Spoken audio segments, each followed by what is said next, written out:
घर घेण्याचा विचार करतोय स्वतःचं ओनरशिपचं. सो त्याच्याबद्दल तुम्हाला काय वाटतं, असं करावं का नाही करावं? ते माझं प्रामाणिक असं मत आहे की 35 ते 40 आपलं स्वतःचं घर झालं पाहिजे. पण घर घेताना या 3 फॅक्टर्सला बघणं मला फार इम्पॉर्टंट वाटतं. फर्स्ट ऑफ ऑल, आपल्याकडे ॲटलिस्ट 6 महिन्यांचा बॅकअप असला पाहिजे, कंटिंजन्सी इमर्जन्सी फंड.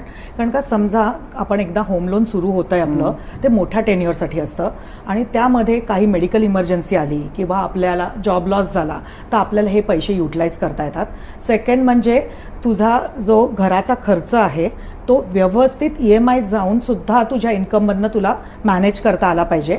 आणि तिसरा फॅक्टर म्हणजे तुझे जे फ्युचर गोल्स आहेत त्याला कॉम्प्रोमाइज नाही झालं पाहिजे. कारण परत तेच की टेन्युअर खूप मोठा असतो. सो आपण काय विचार करतो, आधी होम लोन संपूया आणि फ्युचर गोल्सला कॅटर करूया, पण त्याच्यात आपलं किड्स एज्युकेशन किंवा रिटायरमेंटचे गोल्स हे खूप कॉम्प्रोमाइज होताना मी बघितलेले आहेत. सो हे तिन्ही